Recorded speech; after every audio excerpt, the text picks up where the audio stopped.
Welcome to the Create More Value podcast, sponsored by Fortuna Advisors, the boutique shareholder value improvement advisory firm. Create More Value is a series of conversations with senior executives, board members, investors, and other experts that have overcome challenges to create exceptional value for their companies. There are many ways to drive value, so we cover a wide range of topics.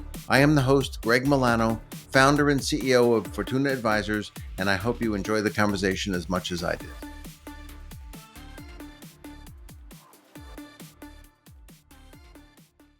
I would like to welcome my good friend and longtime colleague, Ramesh Karnani. Thank you, Ramesh, for joining me on our Fortuna Advisors podcast, Create More Value. Greg, it's my pleasure to be here, and thank you for inviting me. Ramesh is a leading authority on business strategy and the many ways to incorporate the principles of shareholder value analysis in strategy development and execution. In 1979, Ramesh joined Marakon Associates, where he spent 23 years helping to build the firm, establishing and building client relationships with chief executives and senior management, and driving large-scale performance improvements across a broad range of industries. In 2002, Ramesh moved to Credit Suisse, where we met a few years later.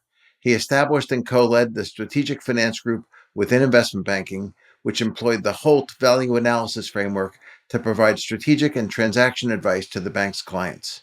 I enjoyed working for Ramesh because he always challenged me to figure out why a client was delivering such high or low growth and cash flow return on investment. Ramesh went on to achieve great success at BCG as managing director and partner. He then became group head of strategy and M&A at Boral, the global construction materials company based in Sydney. He joined us at Fortuna Advisors in April of 2023, greatly enhancing our expertise in the value-based strategy area. So let me roll right into my first question, Ramesh. Your expertise is in linking strategy and finance. To help our audience, can you please define what you mean by strategy? Yes, I'll be happy to do that, Greg. For me, strategy consists of four parts. It's talking about the long-term direction of the company and where you want to take the company along these four dimensions. The first is participation strategy, meaning which products and services are you offering to your customers, who are your target customers, and basically in which industries and sectors do you want to play in. The second is your competitive strategy. What is your unique value proposition to your customers? How are you going to differentiate yourself from your competitors in the eyes of your customers? The third one is what are the resources and the capabilities you need and you're going to build to do the first two and to have a successful execution of your strategy. And the fourth is financials. Many people don't include financials, but I do. It is some reasonable forecast based on your strategy on what revenues you think you can realize over the next 3 to 5 years, what are the costs, what are the profits, what's the investment, so that we can monitor whether the strategy is being implemented or not. So to me, those are the four parts of what a strategy is. And I will just add a couple of key points here. One is that strategy is not only about defining what you will do, but also being clear on what you will not do. If you're going to serve the high-end customers, then are you clear that you're not going to serve lower income customers or the low value added segment of the market? So defining what you're not going to do. The second is that there's no right or wrong answer. You can have two very good, effective business leaders looking at the same facts and arriving at different strategies. And to me, one of the most notable examples of this is Airbus and Boeing going back to 2000. They were thinking through about their longer term strategy. And Airbus decided to build the A380, the giant double decker plane. And Boeing decided that that's not what they were going to do. And they were going to go with the 787 Boeing, which was more designed to serve 2 points within a system, whereas the A380 is designed to serve the hub and spoke system. Mm-hmm. They had smart people on both sides. They had the same customers. They were talking to the airlines and trying to figure out where the airline industry is going. And yet these two companies went along different directions. In hindsight, the Airbus strategy did not pan off. I think it was around 216 or 217 that Airbus stopped making the A380. And if you did any IRR analysis on their investment, it was not a good one.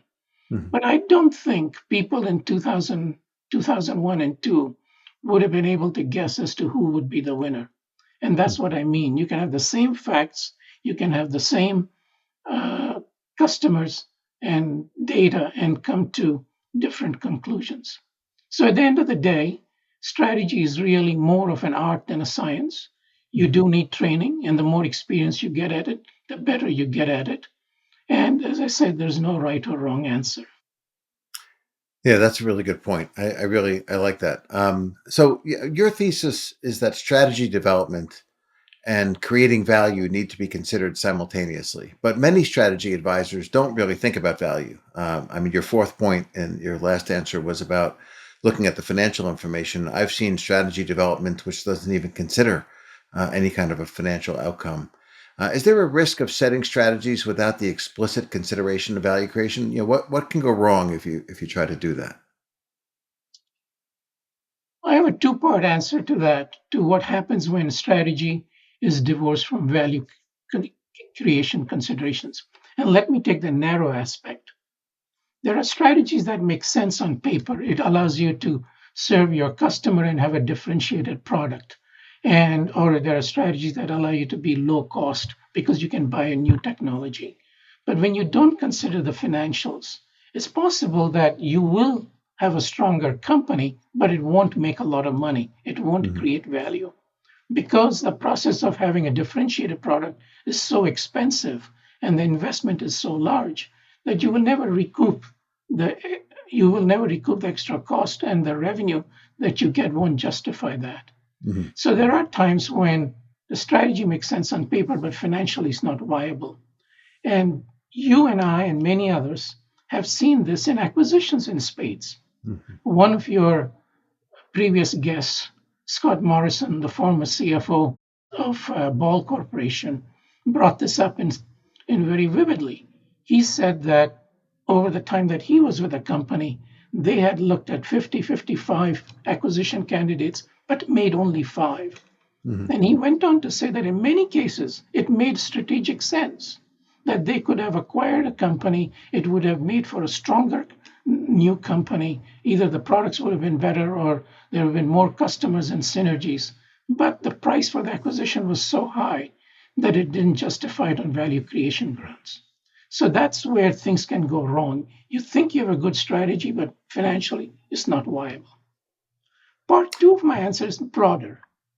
Hmm. The whole process of value creation, strategy development is a very important part of value creation.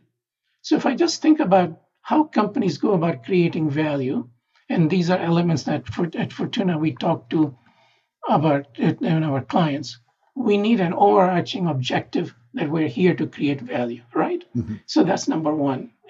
Many people have it. Number two, you've got the right metrics, and you are talking about economic profit usually is one of the best measures, and we have advocated that to our clients. So you got the metrics, you got the overarching objective, you got to have good decision making processes. So yes, your resource allocation process has to be tied to value creation. And finally, you got to have good incentives, and you got to make sure the incentives are there to create value. To me, that is just table stakes. These are the things you need at a minimum if you're going to create value long term. But you need one more thing. You need a good playbook. You need a good strategy. And that to me is the connection between strategy and finance and strategy and value creation. Is that strategy development is an integral part of value creation.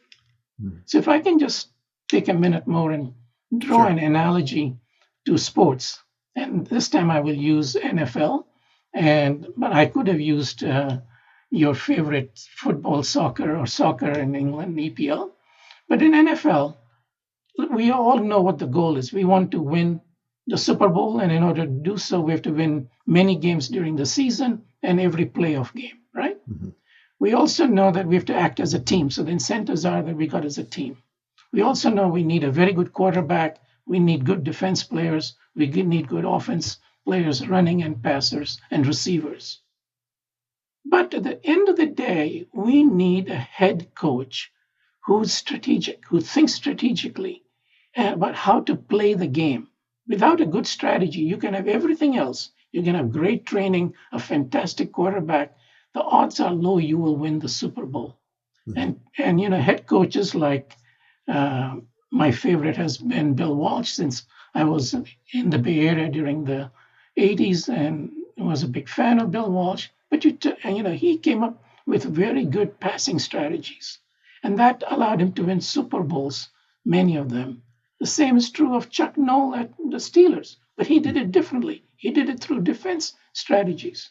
Mhm. So where I'm going with my comment is that in order to create value, you need all the table stakes we talked about, but you also need a good strategy. Mhm. So when I think about strategy, there are many aspects to it, as you've been covering. But there's one thing that I think is ultimately unbelievably important, and I find that something that chief financial officers sometimes undervalue. Right? They think too much about sort of pushing profits, and sometimes they don't think enough about this one thing, and it's competitive advantage. Understanding competitive advantage is critical to creating value. So I guess I'll ask you, how do competitive advantages affect value creation? And can Mhm. you give us some examples of the different types of competitive advantages that people should be investing in to bolster and to make sure they're very strong? Sure. So value creation is about earning a return on your investment greater than the cost of capital, right? If you do Mhm. that consistently, you keep earning ROIs greater than the cost of capital, you will create value. Mhm. So we go with that basic thesis. Then the ROI of any business is driven by two factors. One is industry economics, means how does the industry behave and does the industry as a whole earn a return on investment greater than the cost of capital? That influences your ROI a lot. And the second thing that influences and determines your ROI is your competitive position within the industry. If you're advantaged, your ROI will be better than the peers. And if you're disadvantaged, your ROI will be below that. Mhm. Now, with respect to industry economics, that was very well studied by Michael Porter in the late 90s. He introduced the five forces framework that many strategy practitioners use. And they use that to understand what's going on in an industry. And it barriers to entry, barriers to exit, substitutes, and so on, and customer buying behavior is all Mhm. about understanding the industry as a whole. But within an industry, you'll find a huge variation in ROIs. There are Mhm. companies that are making ROI substantially more than the cost of capital, and there may be companies that are making less than the cost of capital because they're disadvantaged. And that's about competitive advantage. So, competitive advantage comes about as a result of two or three things. One is having a differentiated product for which the customers are willing to pay more. Mhm. So if you have a product that provides a better service that gives, and it can be real or perceived. Mhm. One could debate whether Coca-Cola's products are really better than all the other carbonated drinks. But the perception is that it makes you happier and you Mhm. enjoy it. And they've done a very good job of brand nurturing in that aspect. So it's a differentiate in the eyes of the customer, whether it's real or perceived, you have a differentiated product and you're willing to pay more for it. Mhm. And it could be convenience. You pay more for buying a can of Diet Coke or Coke at the 7-Eleven than you are paying at Walmart for the Right. same amount of liquid. Yes, because it's convenient. So that's again a differentiated offering. Another way of creating competitive advantage is through cost management, and having a lower cost than your competitors. And that's where economies of scale come in. If you're one of the biggest players and you're able Mhm. to realize economies of scale, you will have a Mhm. lower cost and you will make more money. Then there's a third way, which has really come about in the last 20, 30 years, is what people call a network effect. And this Mhm. is basically having a platform where you bring two groups of people together, and one that has been around for a long time is Visa and MasterCard. Visa brings together the merchants and the shoppers. And when you go to a shopper and say, I want you to carry a Visa card, the first thing that comes to your mind is, does everybody accept it? So they have to Mhm. go to merchants to say, hey, I want you to carry my card. But they say, how many shoppers carry your card? So what Visa has done very well is grown both of them and has built up a great competitive advantage. MasterCard is number two, a distant number two. Mhm. And you can see that it's not that easy. Once one or two people are around, it's not easy to create a third platform where you attract that. The Mhm. same is true in the rideshare business. You got Uber and you got Lyft, but Lyft is a second player in Mhm. most markets. Mhm. So those would be the three ways: differentiation, cost advantage, platform or network effects. Mhm. Yeah, I really like the network effects. I think that's a really important element that a lot of sort of old world businesses don't think about enough in terms of how to differentiate. You started your answer by talking about earning a return on investment above the cost of capital. And of course, when you dollarize that spread, you get what's called economic profit, the difference between the profit of a business and the sort of required return on its capital. How does economic profit fit into your thinking on strategy development? It plays a huge role when I think about strategy development. Most practitioners, strategy practitioners, and finance practitioners, for example, want to understand the company's market share of revenue. They say, "Oh, we are number one," and I say, "What do you mean by you're number one?" Well, we have 30% share of revenue, and the next player is 15%. We're the biggest player. My question is, what share of economic profit do you have? Mhm. Because that determines who's creating value, or rather, sorry, who's advantaged and who's not advantaged. If you have a much bigger share of economic profit in a market than me, you are definitely advantaged compared to me. Mhm. So, my assessment of any sector and of economic profit is along two dimensions. One is I assess the economic profit of the sector as a whole and say, does this sector as a whole create economic profit or not? And Mhm. if it does, then it has got some attractive characteristics along the Michael Porter framework. Right. And if it doesn't, I say, okay, this is an industry where the competition is so much and the barriers to entry are so low, and it's difficult for the sector as a whole to create economic profit. So by looking at economic profit, I work backwards to understand what are the economics and what are the underlying drivers of profitability within a business as a Mhm. whole. And I give you a good example here of an industry, the airline industry, for example, by and large finds it very difficult as an industry as a whole to make an ROI greater than the cost of capital consistently over time. Last Sunday, after July 4th, the TSA screened 3 million passengers, the most they've done on any one day. So Wow. you have these 3 million people flying around the country. And you would think that would be a bonanza for the airlines. You would think that'd be nirvana. They've got Mhm. so much volume coming through. And yet, on Friday, this last Friday, Delta Airlines announced its second quarter results, and they were 10% below last year. Their Mhm. revenues were much bigger, but their Mhm. profit was much lower. Why? Because in the airline industry, it's very easy to add capacity. You bring in more planes, you usually have routes, you just bring in more seats. And that's what happened early this year. And everybody saw this profitability in the airline business last year and saw the demand coming up, and everybody brought in new planes. And the only way you could sell the tickets was to have heavy discounting. Mhm. So that to me is understanding what's going on in the industry as a whole from an Mhm. economic profit. Then part two is understanding what my share is of the economic profit. Right. And in order to maximize value over time, my goal and the management's goal should be to maximize share of EP over time.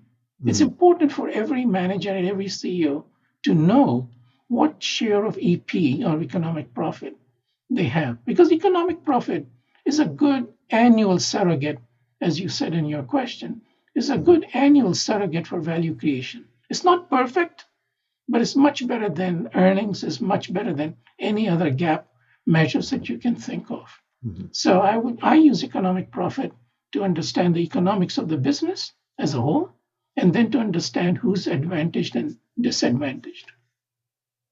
Yeah, I mean, I think of it when I look at a portfolio of businesses within a company through the economic profit lens. I think about it almost like I'm looking at share prices, right? If you look at a portfolio of public companies, you want to Mhm. invest more in the ones where the share prices are going up. Uh, it's overly simplified, but if you are looking at a portfolio of businesses within a company, you want to be investing more in the ones that have the ability to drive the economic profit up. Um, so you said to me recently that strategy development often goes wrong because people are trying to optimize the wrong thing. Can you give me some examples of that? Yes, one of the examples again that struck home with me was one of your previous guests, Sean Pelkey, who's the CFO of CSX now. He told us that the company, that CSX, and the entire railroad industry used to focus on lowering operating ratio. So operating ratio is a cost ratio that the railroads are very famous for using, and that's what everybody focuses on. So yes, it's a good measure. It measures your efficiency, and if your operating ratio is lower than mine, you are operating your railroad less than more efficiently than me. Hmm. But it's very unidimensional. It doesn't take into account other things.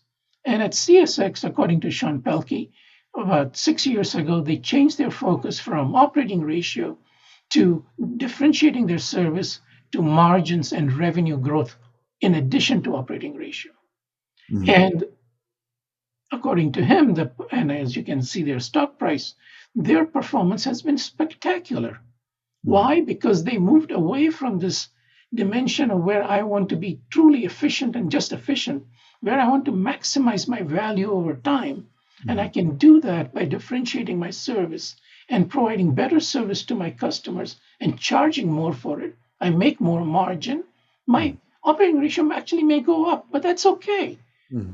Strategy is all about trade offs. And you have to decide whether you want to stick to the original mantra of reducing operating ratio, or do you want to move on and look at a bigger picture and say, I want to maximize economic profit over time, and I Hmm. can do that through differentiation? Hmm. And so, by focusing only on operating ratio, the industry as a whole did not think about growth and did not think about differentiation that it should have been. And that has changed at CSX. Hmm. I'll give you another example from my own consulting work. This was about 6 years ago in Australia. I was consulting to an industrial gases company. And industrial gases are sold primarily to two segments. One's called the bulk segment. You Hmm. sell this large bulk of gases to different industries for use in steel manufacturing and other processes. And the other is in cylinders, small cylinders and big cylinders, but Hmm. sold to laboratories, both commercial and university laboratories, sold to dentists, for example, they use gas and so on. Hmm. And the mantra the at my client was they measured themselves on total volume of gases sold, which meant that at every month end, the CEO say, well, how much did we sell? And the CFO and the operating people would say, and this is how much volume we sold. Hmm. They totally ignored the fact that the cylinder business was a far more profitable business because laboratories and doctors are willing to pay you a lot of money in order to get the service to have this delivered to them. And they're Hmm. not that price conscious as the bulk people are. Hmm. So what happened is there was a misallocation of resources. They were very focused on growing their bulk business and growing their volume every month. And one of the things that we did there was to again change their mindset that looking at volume was not a bad thing, but you had to actually rise above that and look at economic profit by each of your product lines or by these two divisions, and within the division by each of the gases and each of the customers you serve. And then you want to maximize that. You want to improve your resource allocation process. Hmm. So by focusing on certain measures that are not directly linked to value, fully linked to value creation, you can be running with blinders on, so to speak. Right. And my suggestion and my advice would be to start with what does it take to create value and then work Mhm. your way down from that. Well, that's great. I really appreciate it. We've been speaking with Ramesh Karnani. Thank you, Ramesh, for joining us for this fascinating conversation. Thank you. Thank you very much, Greg. It's been a pleasure. You have been listening to Create More Value, sponsored by Fortuna Advisors, and I am your host, Greg Milano, founder and CEO of Fortuna Advisors. I hope you have enjoyed this episode. Fortuna Advisors helps companies with strategy, capital deployment, business management, corporate culture, and incentive compensation, all aimed at driving top quartile total shareholder return and the equivalent for private companies. To learn more, contact us at info@fortuna-advisors.com.